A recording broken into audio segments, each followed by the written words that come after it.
Also, it's been a dream of mine to be interviewed by a guy in a terrible suit, so my dream came true today. In a tent, mind you. Please welcome the one, the only Christian Cage.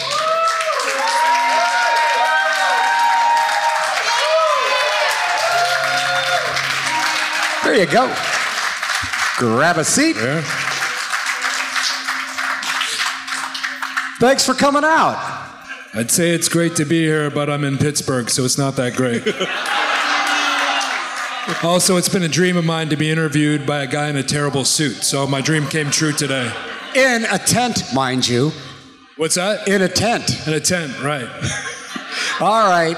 How do you do such a believable heel character? Where does this all come from? Character? Oh, no. It's going to be one of those interviews. All right, let's buckle up. What do you think makes a great heel? Okay. I'm just being myself, so I don't know what to tell you. I say what I feel, I say what's on my mind, and I tell the truth. If that bothers people, that's on them, not me. Any villains, any classic villains that you admire? Any other bad guys? I don't admire anybody except for myself. All right. Okay, let's keep this rocking. How do you manage to not let any negativity from the crowd bug you? What was that? How do you manage to let, like, boos and all the negativity from the crowd, how do you not let that bug you? Because I don't care what people think about me. I legitimately do not care. I came back for one reason. I said it a long time ago. I came back to make money and make more of it than anybody else. That's my only goal. I never said I quit. I never said those words. Could I ask you where the kill switch came from? The wrestler or the finisher? The finisher. The finishing move where I came up with the actual finishing move? Yeah. So when I was first breaking into wrestling, I used to study a lot of tapes because I'm a student of the game. Unlike most of the wrestlers you see today that play a wrestler, I actually am a wrestler. So I used to study a lot of different genres of wrestling, one of those being Japanese wrestling. And there was an American wrestler there by the name of... was it Tommy Rogers? I think it was Tommy Rogers, right. So it was Tommy Rogers, and he used to do a move, and it was called the Tamikaze, which is a version of the kill switch. He did it a little bit different than I do. When I saw him do it, it was when he hooked the guy's arms from behind and spun him around. First of all, I couldn't figure out how he did that, so I had to slow it down. This were times of VCRs, so I had to slow it down on a VCR and push pause multiple times to see it frame by frame, to see how he turned the guy. When I saw how he turned the guy and the head was in the position facing down, I was like, okay, it's almost like a pile driver move.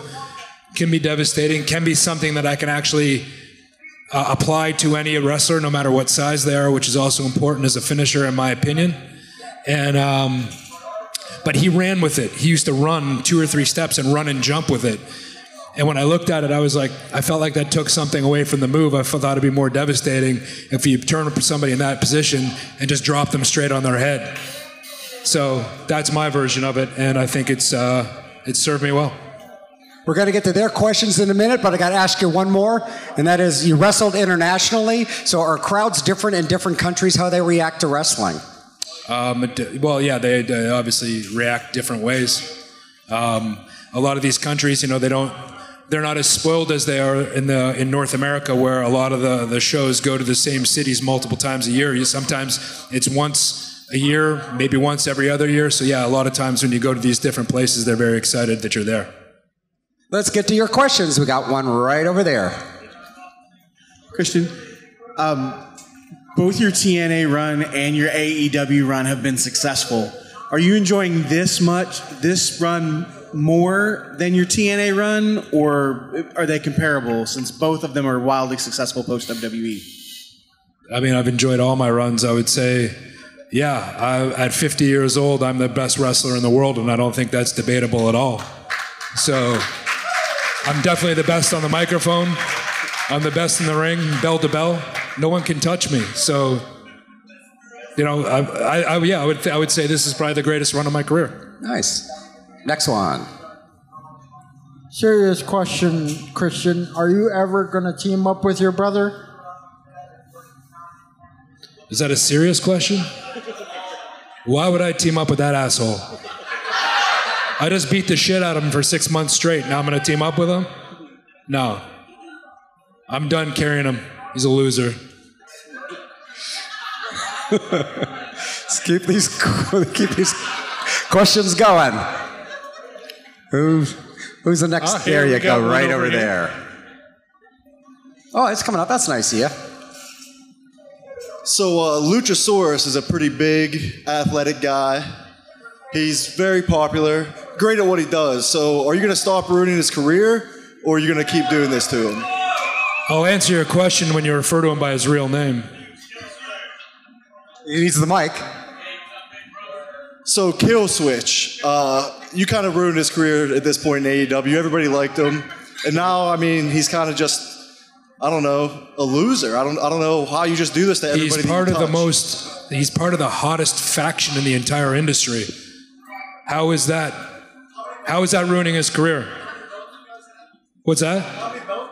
How many belts do you guys have? I don't know. Why don't you count up how many titles? Pants, hold up your belt. I carry titles. I carry championships. Why don't you go on Wikipedia and you can count how many championships I've won in my career. Right now, I'm the uncrowned TNT Champion.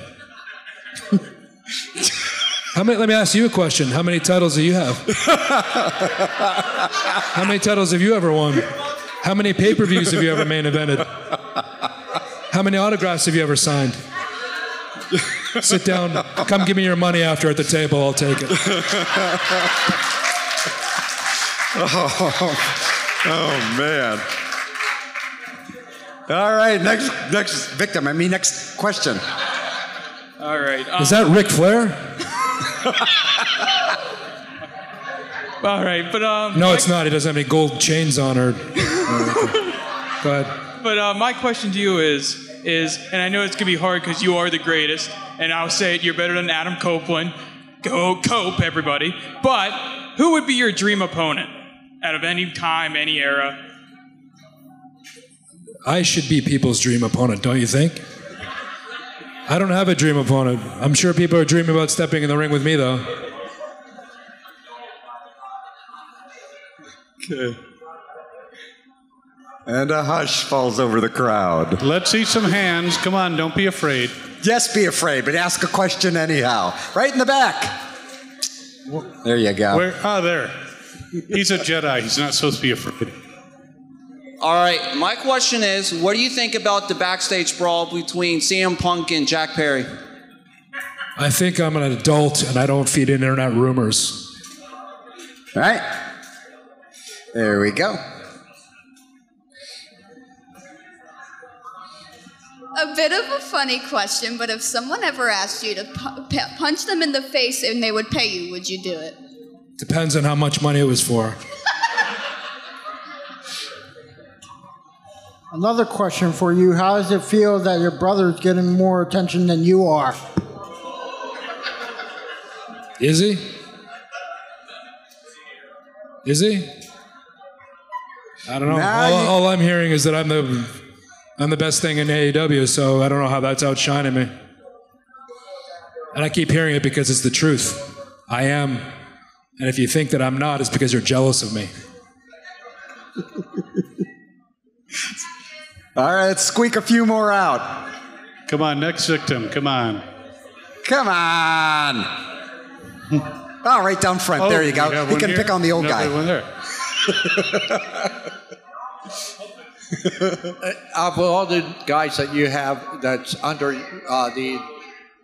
of all the guys that you have that you're going to be wrestling in, who is the ones that you would like to train to go ahead and go to the next level? I know you got a lot of experience and you're great in the ring. Well, I think there's only one logical answer to that, and it's Nick Wayne. My prodigy, Nick Wayne, is obviously the only wrestler that I deem worthy to stand by my side because I see myself in him. I see the same qualities in him that I saw in myself And I wish at his age I had somebody like me to harness it and to set him in the right direction. This kid is going to be a massive star in this business for years to come, and it's all thanks to me. Awesome. We had one over here. One over here? Or did someone We chicken good? out? All right, we got a brave person over here. There we go. What was your favorite time during the Brood with you, Gangrel, and Edge? When it ended. Alrighty. Let's get one or two more. Ah, there we go. Right over here. Get one or two more. Hopefully you don't yell at me for this question, but you said you're 50 years old now. I feel that you should be in the WWE Hall of Fame. Do you agree? And what's taking so long to get you there? I could give two shits about the Hall of Fame. When there actually is a Hall of Fame, let me know. Is there an actual Hall of Fame? Right.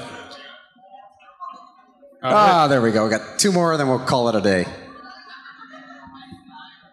Do you feel like you are the best Canadian wrestler? I'm the best wrestler, period.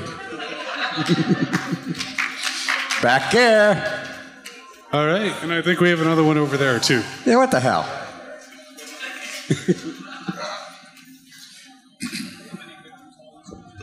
Christian, is there a stipulation that you refuse to participate in as far as match style or match stipulation that you've never done or would never do or that you can't stand doing?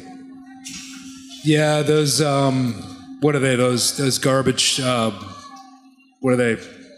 The people, the death matches, the death match bullshit. That's not wrestling to me. Okay, and we got one more over there. Yep.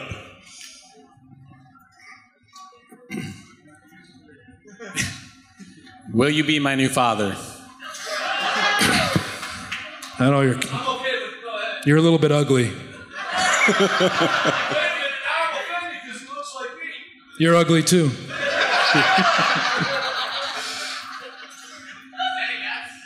Okay, are we good? And keep in mind, Christian's available for children's parties, so please keep that in mind. For a very low fee of $30,000 an hour. That is correct. Ladies and gentlemen, Christian Cage. You gotta love a guy. Gotta love to hate the guy. Right there. Thank you, sir.